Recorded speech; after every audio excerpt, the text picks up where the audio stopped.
আপন বুকের পাঁজর চালিয়ে নিয়ে একলা চলো রে। যদি তোর ডানাতে কেউ না আসে তবে একলা চলো রে।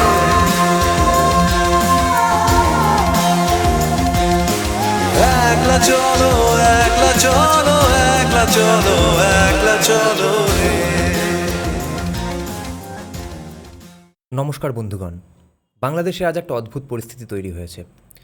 যে দলটা মাত্র 2 বছর আগেও রাষ্ট্র ক্ষমতায় ছিল, যে দলটা বাংলাদেশের স্বাধীনতার ইতিহাস, রাষ্ট্র গঠন এবং বঙ্গবন্ধু শেখ মুজিবুর রহমানের রাজনৈতিক উত্তরাধিকারের সঙ্গে গভীরভাবে জড়িত, সেই দলের প্রতিষ্ঠাবার্ষিকীকে কেন্দ্র করে আজ সেনাবাহিনী মোতায়েন করতে হয়েছে।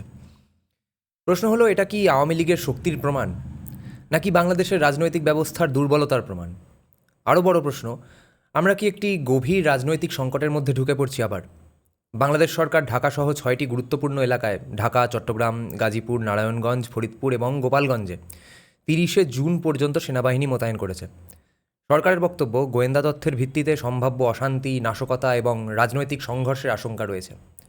আমি শুরুতেই একটা কথা পরিষ্কার করে দিতে চাই, আমি তো আওয়ামী লীগের সদস্য নই, আমি বিএনপির সদস্য নই, আমি বাংলাদেশের নাগরিকই নই, আমি একজন ভারতীয় বাঙালি। কিন্তু বাংলাদেশের ঘটনাবলী আমার কাছে গুরুত্বপূর্ণ, কারণ ইতিহাস পুরোপুরি আমাদের আলাদা করতে পারেনি। ভূগোল তো নাই, সীমান্ত আছে একই সাথে। বাস্তবতা হলো, বাংলাদেশে যা ঘটে তার অভিঘাত পশ্চিমবঙ্গেও পৌঁছায়। তাই আমি এই ঘটনাকে কোনো দলীয় চশমা দিয়ে দেখতে চাই না, আমি দেখতে চাই রাষ্ট্রবিজ্ঞান, ইতিহাস এবং সমাজবিজ্ঞানের আলোয়। প্রথম প্রশ্ন, সরকার কেন এতটা উদ্বিগ্ন?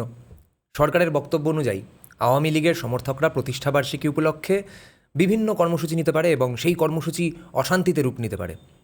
এখানে একটা বিষয় আমাকে ভাবায়, সেনাবাহিনীকে মাত্র কিছুদিন আগেই দীর্ঘ সময়ের মোতায়েন শেষ করে স্বাভাবিক অবস্থায় ফিরিয়ে নেওয়া হয়েছিল, তারপর আবার নামানো হলো। এর মানে কি? এর মানে রাষ্ট্র মনে করছে পরিস্থিতি এখনও পুরোপুরি স্বাভাবিক হয়নি। এটা একটা গুরুত্বপূর্ণ রাজনৈতিক বার্তা, কারণ কোনো রাষ্ট্র স্বাভাবিক অবস্থায় সেনাবাহিনীকে রাজনৈতিক পরিস্থিতি সামলানোর দৃশ্যমান অংশ হিসেবে দেখতে চায় না। রাষ্ট্র চায় পুলিশ সামলাক, প্রশাসন সামলাক, রাজনৈতিক প্রতিষ্ঠান সামলাক। কিন্তু যখন সেনাবাহিনীকে নামতে হয়, তখন সেটা ইঙ্গিত দেয় যে পরিস্থিতিকে বিশেষভাবে সংবেদনশীল হিসেবে দেখা হচ্ছে।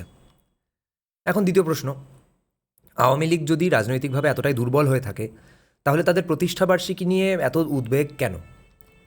এই প্রশ্নটা খুব গুরুত্বপূর্ণ, কারণ কোনো রাজনৈতিক দলকে নিষিদ্ধ করা আর সেই দলের সামাজিক ভিত্তিকে নির্মূল করা এক জিনিস নয়। ইতিহাসে এমন বহু উদাহরণ আছে।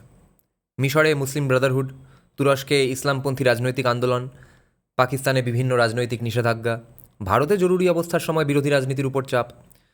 প্রতিবারই একটা বিষয় দেখা গেছে, রাজনৈতিক সংগঠনকে প্রশাসনিকভাবে সীমাবদ্ধ করা যায়, কিন্তু রাজনৈতিক পরিচয়কে প্রশাসনিক আদেশ দিয়ে মুছে ফেলা যায় না। আজ বাংলাদেশের কোটি কোটি মানুষ যারা একসময় আওয়ামী লীগকে ভোট দিলেন, তারা কোথায়? তারা কি হঠাৎ অদৃশ্য হয়ে গেছেন? না, তারা এখনও সমাজে আছেন, তারা এখনও ভোটার, তারা এখনও নাগরিক। এই বাস্তবতাকে কোনো রাষ্ট্র উপেক্ষা করতে তো পারে না। এখানে একটা ঐতিহাসিক সত্য মনে রাখা দরকার। আমরা আওয়ামী লীগকে অপছন্দ করতে পারি, পছন্দ করতে পারি, তাদের শাসনের সমালোচনা করতে পারি, সাফল্যের প্রশংসা করতে পারি, কিন্তু একটা বিষয় অস্বীকার তো করা যায় না, বাংলাদেশের স্বাধীনতার ইতিহাস, বঙ্গবন্ধুর রাজনীতি এবং রাষ্ট্র গঠনের ইতিহাসের সঙ্গে এই দলের নাম ওতপ্রোতভাবে জড়িত। সেই দল আজ এমন অবস্থায় পৌঁছেছে যে তাদের প্রতিষ্ঠাবার্ষিকী উপলক্ষে সেনা নামাতে হচ্ছে। এটাই ঘটনাটার ঐতিহাসিক গুরুত্ব। তবে এখানে বিএনপি সমর্থকদের যুক্তিও বোঝা দরকার, কারণ যদি আমরা শুধু একই দিক দেখি তাহলে বাস্তবতাকে বুঝতে পারবো না। বিএনপি সমর্থকরা বলবেন, আওয়ামী লীগের দীর্ঘ শাসনামলে বিরোধীদের উপর দমনপীড়ন রয়েছে, নির্বাচন নিয়ে বিতর্ক হয়েছে, রাষ্ট্রযন্ত্রের নিরপেক্ষতা নিয়ে প্রশ্ন উঠেছে। তারা বলবেন আজকের পরিস্থিতি সেই ইতিহাসেরই ফল। তারা এটাও বলবেন যে আইনের শাসন প্রতিষ্ঠা করতে গেলে কঠোর ব্যবস্থা নেওয়া ছাড়া উপায় নেই। আমি মনে করি এই যুক্তিগুলোকে একেবারে উড়িয়ে দেওয়া যায় না, কিন্তু এখানে গণতন্ত্রের কঠিন প্রশ্ন শুরু হয়। কঠোরতা কোথায় শেষ হবে আর রাজনৈতিক অন্তর্ভুক্তি কোথায় শুরু হবে? এখন আসি আরও গভীর প্রশ্নে, একটি গণতন্ত্রের স্থিতিশীলতা কী দিয়ে মাপা হয়? অনেকে বলবেন নির্বাচন দিয়ে। আমি বলছি আংশিক সত্য। গণতন্ত্রের আসল পরীক্ষা হয় তখন যখন রাষ্ট্র তার বিরোধীদের সঙ্গে আচরণ করে ঠিকঠাক করে, বা আদৌ করে কিনা। বন্ধুদের সঙ্গে ভালো ব্যবহার করা খুব সহজ, কিন্তু বিরোধীদের ক্ষেত্রেও আইনের শাসন বজায় রাখা কঠিন। সেই কারণেই আজকের ঘটনাটা আমার কাছে শুধু সেনা মোতায়েনের খবর নয়, এটা রাজনৈতিক অন্তর্ভুক্তির প্রশ্ন। বাংলাদেশ কি এমন একটি রাজনৈতিক ব্যবস্থা গড়ে তুলবে বা গড়ে তুলতে পারবে যেখানে পরাজিত পক্ষ মনে করবে তার ভবিষ্যৎ আছে? নাকি এমন একটা পরিস্থিতি তৈরি হবে যেখানে একটি বৃহৎ রাজনৈতিক গোষ্ঠী বিশ্বাস করবে যে তার জন্য রাজনৈতিক ব্যবস্থার মধ্যে কোনো জায়গাই নেই। এই দ্বিতীয় পরিস্থিতি খুব বিপজ্জনক। এখন আসি অর্থনীতির কথায়। অনেকে বলবেন এগুলো রাজনৈতিক বিষয়, সাধারণ মানুষের জীবনের সঙ্গে এর কী সম্পর্ক? আসলে সম্পর্ক খুবই গভীর।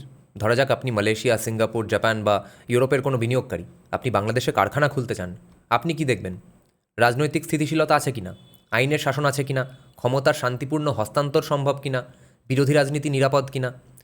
কারণ বিনিয়োগকারীরা সবচেয়ে বেশি ভয় পান অনিশ্চয়তাকে।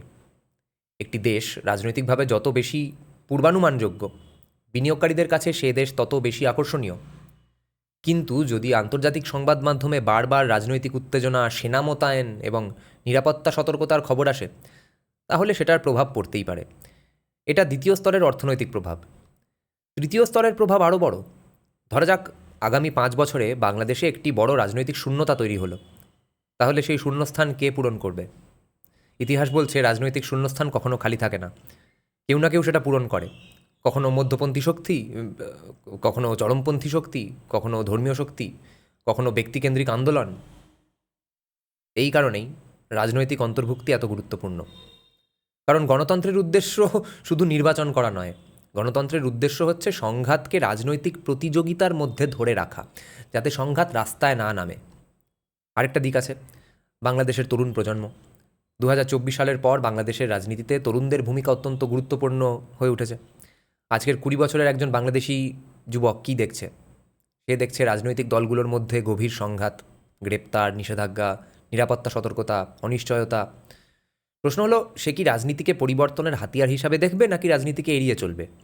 যদি একটি প্রজন্ম রাজনীতির উপর আস্থা হারিয়ে ফেলে, তাহলে সেটা কোনো দেশের জন্য সুসংবাদ নয়। এবার ভারত বাংলাদেশ সম্পর্কের কথায় আসি। অনেক ভারতীয় হয়তো ভাবেন বাংলাদেশের রাজনীতি তাদের বিষয় নয়। আমি একমত নই। বাংলাদেশের সঙ্গে ভারতের প্রায় 4100 কিলোমিটার সীমান্ত, বাণিজ্য আছে, নদী আছে, সীমান্ত নিরাপত্তা আছে, অভিবাসনের প্রশ্ন আছে, পাচার রোধের প্রশ্ন আছে, মানুষে মানুষে সম্পর্ক আছে। বাংলাদেশে স্থিতিশীলতা থাকলে ভারতও লাভবান হয়। বাংলাদেশে দীর্ঘমেয়াদী অস্থিরতা না থাকলে ভারতও তার প্রভাব অনুভব করে। তাই বাংলাদেশের রাজনৈতিক ভবিষ্যৎ শুধু বাংলাদেশের বিষয় নয়, পুরো অঞ্চলের বিষয়। সবশেষে একটা কথা, আমি আজ বলছি না যে সরকার ভুল করছে বা সরকার ঠিক করছে। আমি বলছি, যখন একটি রাষ্ট্রকে একটি রাজনৈতিক দলের প্রতিষ্ঠাবার্ষিকী উপলক্ষে সেনাবাহিনী মোতায়েন করতে হয়, তখন সেটা আমাদের একটা বড় প্রশ্ন করতে বাধ্য করে। আমার কাছে আজকের খবরের সবচেয়ে গুরুত্বপূর্ণ ছবি সেনাবাহিনীর গাড়ি নয়।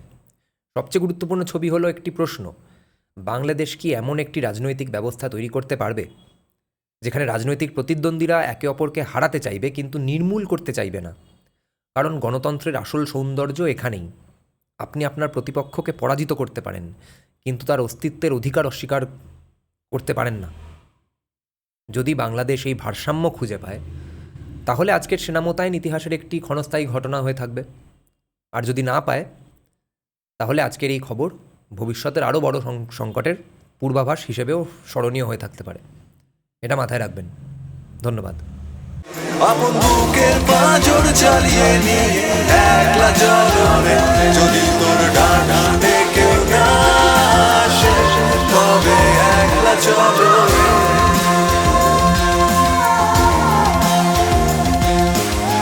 একলা চলো, একলা চলো, একলা চলো, একলা চলো।